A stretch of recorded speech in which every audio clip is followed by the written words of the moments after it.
নমস্কার বন্ধুরা, ইতিমধ্যে কৃষক বন্ধুর ভেরিফিকেশন নিয়ে কিন্তু একটি বড় আপডেট উঠে এসেছে। আপনারা যদি কৃষক বন্ধুর টাকা আপনাদের অ্যাকাউন্টে জারি রাখতে চান, তাহলে কিন্তু অ্যানেক্স এর ওয়ান ফর্মটি কিন্তু ফিল আপ করতে হবে। এই ফর্মটি আপনারা কোথায় পাবেন এবং কিভাবে ফিল আপ করবেন এবং কাদের ফিল আপ করতে হবে, সমস্ত কিছু আজকের এই ভিডিওটি আমি বলবো।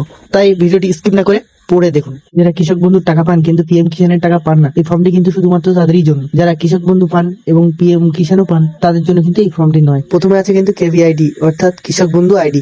আপনাদের কিন্তু এটা এখানে লিখবেন না, এখানে কিন্তু অফিসাররা এখানে লিখবে, আর পাশে টিক মার্কের জায়গাগুলো কিন্তু লিখবেন না, এখানে কিন্তু ওনারাই লিখবেন। প্রথমে আছে সুবিধাভোগীর নাম, যে অ্যাপ্লাই করবে এখানে কিন্তু তার নামটি লিখে দেবেন। তারপরে আছে কিন্তু পিতা, স্বামী, স্ত্রী বা অভিভাবকের নামটি কিন্তু এখানে লিখে দিতে হবে। তারপরে আপনার ঠিকানা বা অ্যাড্রেসটি কিন্তু এখানে লিখে দিতে হবে। এখানে আপনার তারপরে আছে জেলা, ওখানে আপনার জেলার নামটি লিখে দেবেন। আপনার বাড়ি কিন্তু যে ব্লকের আন্ডারে, সেই ব্লকের নামটি কিন্তু পাশে লিখে দেবেন। একইভাবে আপনার গ্রাম পঞ্চায়েত নামটি কিন্তু এখানে লিখে দেবেন। তারপর আপনার মৌজার নামটি কিন্তু এখানে পাশে লিখে দেবেন। তারপর আসে আপনার ব্যাংক ডিটেলস, তো এখানে আপনার ব্যাংক ও শাখার নাম কিন্তু এখানে লিখে দিতে হবে। আপনার আইএফসি কোড, আপনার আইএফসি কোডটা এখানে লিখে দিতে হবে। এগুলো কিন্তু আপনার ব্যাংকের বইয়ের পাতায় পেয়ে যাবেন। তারপরে আছে এখানে ব্যাংক অ্যাকাউন্ট নাম্বার।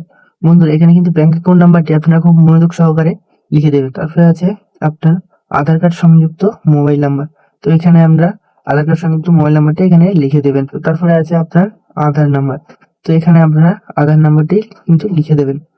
তো তারপরে আছে আপনার এপিক নম্বর, অর্থাৎ আপনার আইডেন্টি কার্ডের নাম্বারটি কিন্তু এখানে আপনাদের লিখে দিতে হবে। এসডিডি তালিকাভুক্ত কিনা, এখানে হ্যাঁ হলে হ্যাঁ, অথবা এখানে আছে এসডিডি তালিকাভুক্ত কিনা, তো এখানে হ্যাঁ হলে ইয়েস বা না হলে নো। তারপরে আছে পিএম কিষান সুবিধা কিনা, তো আপনারা হ্যাঁ হলে হ্যাঁ দেবেন, না হলে নো দেবেন।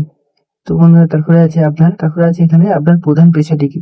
তো আপনি যদি কৃষিকাজ করে থাকেন কৃষিকাজ দেবেন, বা আপনি যদি কোনো চাকরিতে থাকেন সেটি দেবেন, বা আপনি যদি পঞ্চায়েতে থাকেন তাহলে সেটি দেবেন। আপনি যে কাজটি করেন না কেন সেটি এখানে লিখে দেবেন। জমির বিবরণ, তো এখানে কিন্তু আপনার জমির বিবরণটি দিয়ে দেবেন। তারপরে আছে আপনার জিএল নম্বরটা এখানে দিয়ে দেবেন। পরে কিন্তু আছে এখানে আপনার খতিয়ান নম্বর, তো আপনার খতিয়ান নাম্বারটি এখানে বসিয়ে দেবেন। এগুলি কিন্তু আপনার জমির তথ্য থেকে এই ডিটেলস গুলো কিন্তু পেয়ে যাবেন।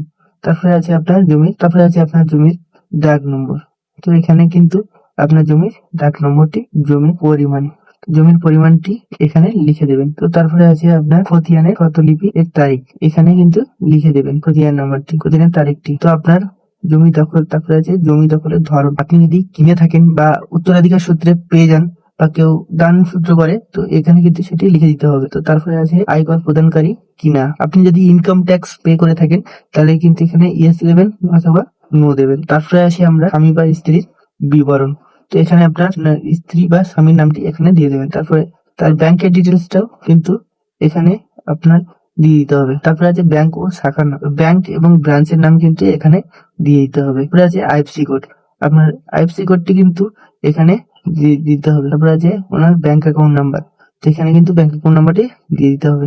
তারপরে আছে বন্ধুরা আধার নাম্বার সংযুক্ত মোবাইল নাম্বার, এখানে কিন্তু সেটি দিয়ে দিতে হবে। এখানে তারপরে আছে কিন্তু আধার নাম্বারটি এখানে দিতে হবে। তারপরে দিতে হবে কিন্তু identity card number, epic number মানে কিন্তু আইডেন্টি কার্ড নাম্বার। তারপরে আছে আপনার কেবিএন সুবিধাভোগী কিনা, মানে কৃষক বন্ধু সম্মান নিধি এর সুবিধাভোগী কিনা, যদি হয়ে থাকে তাহলে ইয়েস অথবা নো। তারপরে বন্ধুরা এখানে কিন্তু এএসডি তালিকাভুক্ত কিনা সেখানে দিতে হবে, হ্যাঁ হলে হ্যাঁ, না হলে না। এখানে আছে পিএম কিষান সুবিধাভোগী কিনা, যদি পিএম কিষান এর টাকা যদি পেয়ে থাকেন তাহলে এখানে ইয়েস অথবা তার প্রধান পেশা কি সেটা কিন্তু এখানে লিখে দিতে হবে। যে কাজটি করেছেন কেন এখানে কিন্তু সেটি লিখে দিতে হবে। তো বন্ধুরা, তারপরে আছে কিন্তু অঙ্গীকার পত্র, এখানে কিন্তু লেখা আছে যে আপনার ফর্মটি যদি ভুল হয় তাহলে কিন্তু এতে অন্য কেউ কিন্তু দায়ী না। তো এখানে কিন্তু অঙ্গীকার পত্রটি ভালো করে পড়ে নেবেন এবং তারপরে কিন্তু এখানে আপনি আপনার স্বাক্ষরটি কিন্তু করে দেবেন। ঠিক আছে, তো বন্ধুরা এইভাবে কিন্তু আপনার ফর্ম ফিল আপটা করে নেবেন। ভিডিওটি ভালো লাগলে লাইক করবেন এবং